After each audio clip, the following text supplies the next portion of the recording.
Play, our public relations podcast where we talk about all the real things, but in real terms that you actually want to know about. So thank you so much for joining us today. I'm Jennifer Vickery, your host with 20 years of PR experience. And with me is Elizabeth Domenech, my co-host with, again, 20 years of PR experience internationally. And we've been working together for a while, right, Elizabeth? We have for almost a decade now. That's yes. incredible. And one thing that we love working together on is CSR. So CSR plans, we just absolutely love, and we love bringing them to life from start to finish. We think they're so important. And one thing I remember about us working together a few years ago was really bringing a CSR program to life for a company that had nothing whatsoever, but they were having an employee turnover problem and thought that, maybe if they had a program in place that could really help construct some morale. So sorry to put you on the spot, but I would love to hear what you thought about that. That was super fun. It was an amazing experience. They, like you said, were having some culture or turnover problems, and they really wanted to engage with their employees. So we came up with a very neat CSR program where the first step was creating a survey so their employees would tell us which causes were near and dear to their hearts. So that way they were engaged since the beginning of the program. And we chose, I believe it was four nonprofits in the area for them to work with, one each quarter. And it was an incredibly, it was a beautiful experience for not only for them, but for us as well, just to see their employees engaged and just really get behind these causes and do volunteer work. So this year CSR program was very different from just giving out a check, right? Like companies think about CSR and they think about giving out checks. So their program was more about volunteer hours, what they could do different in terms, would it be a food drive or would it be making a kid's dream come true, like in different and unexpected ways. So that was really rewarding. It really was. And it was cool that we got to be involved in make the phone calls, make the meeting happen, bringing everyone to the table and talk about this. And I think that was so important too. I think many times when organizations are approaching CSR, they're not even sure how to have the conversation to say, hey, we want to help out. We don't know what to do, but we know we want to do something. So yeah, that's true. And I think Q3 is the perfect time to start thinking about CSR for many reasons. Because first, you can start planning. If you don't have one, you can start planning right now for next year, 2025, and just have everything set to start the year strong. And also you can budget it in for the next year as well. So if you don't have the money right now to do these activities, or provide the check if you want to provide it, because that's good too, but you can start budgeting that in for the next year. And when you said 2025, it really will be here before we note it. So it's gonna go by really fast. And but yeah, this is the season, right, that we see really typical for organizations to set their goals now for the upcoming year. CSR, there's so many reasons for that. One I find is they know how they did this year, or they got a good feeling of it. We're kind of midway through the year. They got a good feeling of that. They see what happened and their projections are there. So now they're thinking about next year and they can put some of that budget into place. Would you agree with that? And is that what you see as well? Yeah, I think that's exactly right. It's a great opportunity because you already know more or less how your profits are going for the year. So yeah, definitely. And for the organizations that already have a CSR program, it's also Q3 is also an amazing year to start doing more. Or if you haven't done just enough throughout the year, this is the time to ramp up things as well because of the holidays. It's like every organization out there needs help during the holidays, even during the summer. We know there are a lot of organizations that work with children that especially need help right now. But as the holiday season approaches, that really starts getting stronger. Yeah, and then so true. I almost feel like, why wouldn't you have a CSR program? So, well, it is, and I think what it is, it's just a matter of like manpower, effort. Those are the kind of the biggest things that I hear is we just simply don't have the manpower. But something you said made me think of that. Like, it's not about writing a check. It's about putting some of that effort together. And so it does require some manpower. But if you do plan ahead for it, it makes that so much easier. That is very much true.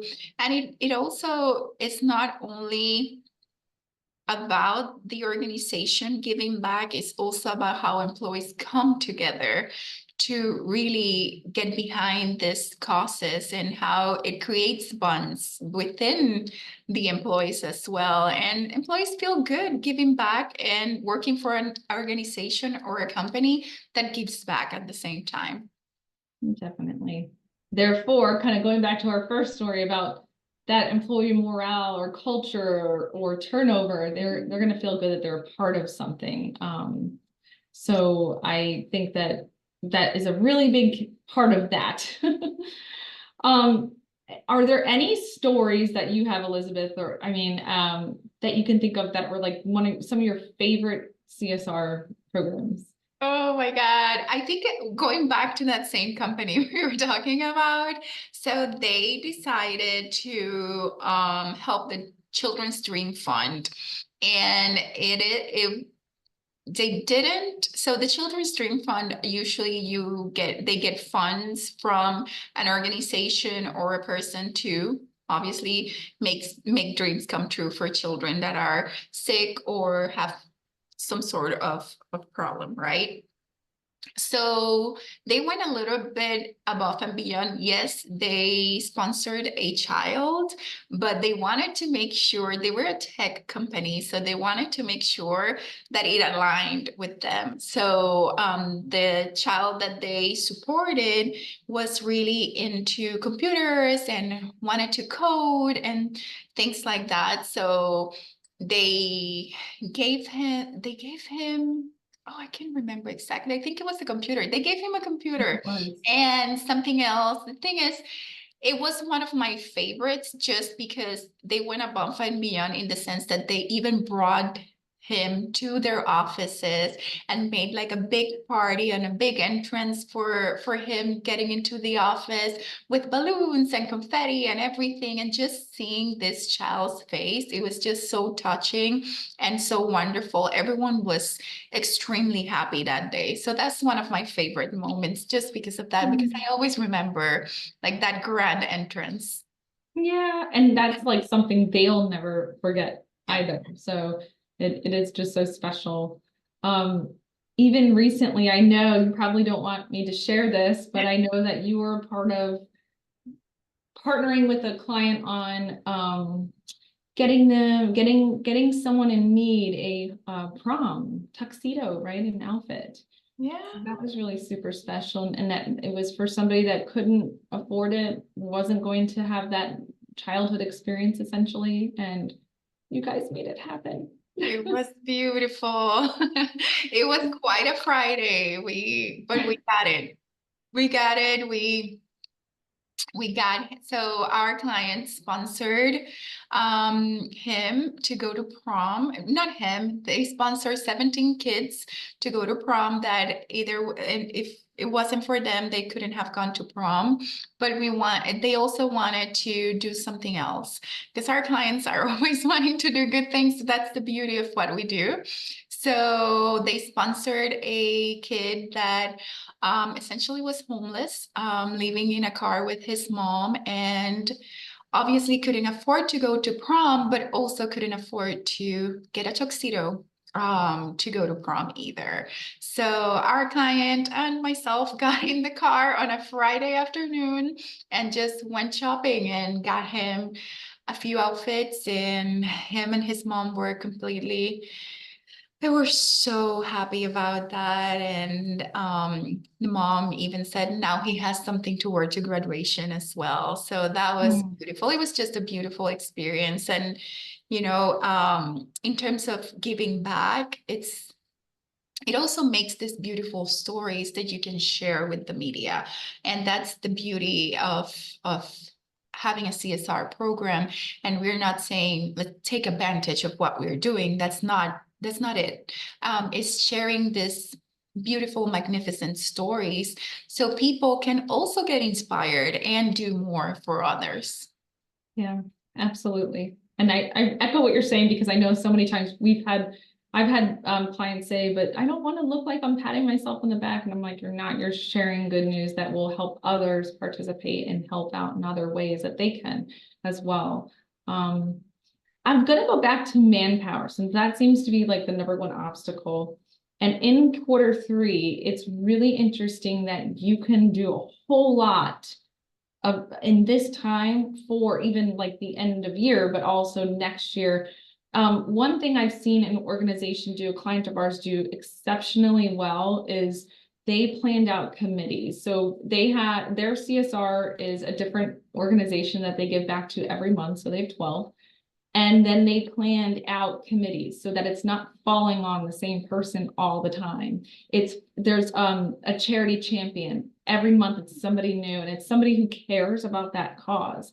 So if it's like Girl Scouts or whatever it is, it's somebody who cares and somebody who's invested and has a story, which makes it just even more probably easier for them to give that manpower. It makes it a little bit more seamless. There's probably more of a story that can coincide with it. But I think what that really does is that manpower, it just takes off the onus of somebody having to do it every single month. Absolutely. Yeah, so that's been incredible. So I think that's a really big tip that I offer, to our clients and anyone else tuning in, is to really make things spread out like that. And if you can't, still having someone from your probably your marketing department threaded through and overseeing that, because it is a big thing to handle. Yeah, and another thing I've seen, Jennifer, which is very interesting, and while you're planning in Q3, it's something to maybe consider, is companies that provide X amount of hours every year to employees to dedicate to volunteering. So that's a way, and they can use it at their discretion, right? So whenever they have the time. So maybe that's something that other organizations could consider too, just providing X amount of hours for employees to volunteer. And that way they know when and how to take that time. Mm-hmm. That's a really good point, a really good practice. I think that both employer and employee are happy about. So I think that works out really nicely. Also, a note too is for organizations is to start to tally even the intangible information. So if it's the amount of hours, like Elizabeth just said, that you have employees that maybe you tally up how many hours they ended up volunteering. Maybe it's 20 I'm just using that number. Well, now your organization can say we supported XYZ with 20 hours, and versus like not counting it and not being sure. So I think that that's a really fabulous way to start to quantify the efforts and show people how much your organization cares and fits within the community. Absolutely. And I think my last tip is to also like try to insert it into everything you do. Like if you're passionate about the environment, try to incorporate little things here and there in everything you do, even if it's just using like everything recyclable in your office lunchroom or something. Like, so it really makes sense, and people can take pride in every little step of the way, not just volunteering, but also incorporating it into your daily work lives. Mm-hmm. I love that. That is such a good point. To thread it all through, and could be as simple as putting something on a signature line to, other pieces of communications to then actions. One thing that I just thought of too, we have another client that they have something called a pay it forward program where they give their employees $100 to give somewhere else, to do something else with, to help others. I think that is super fantastic as well, and really creative and fun. But I think my final tip is, when we see these things, especially at the end of the year, so many times, like, it seems so effortless and easy, but those things are very planned out, and it takes sometimes months to do that. And so that's why now is a really good time to start those efforts and plan things out appropriately. And they can have such an amazing and beautiful impact on the organization, on your organization's awareness, reputation, outreach, internal culture, and so on. So do it now. Don't wait. Don't wait. Well, I so enjoyed this conversation. Thank you so much, Elizabeth, and for you for tuning in. Stay tuned for next time we have our Press Play podcast. Thanks for watching.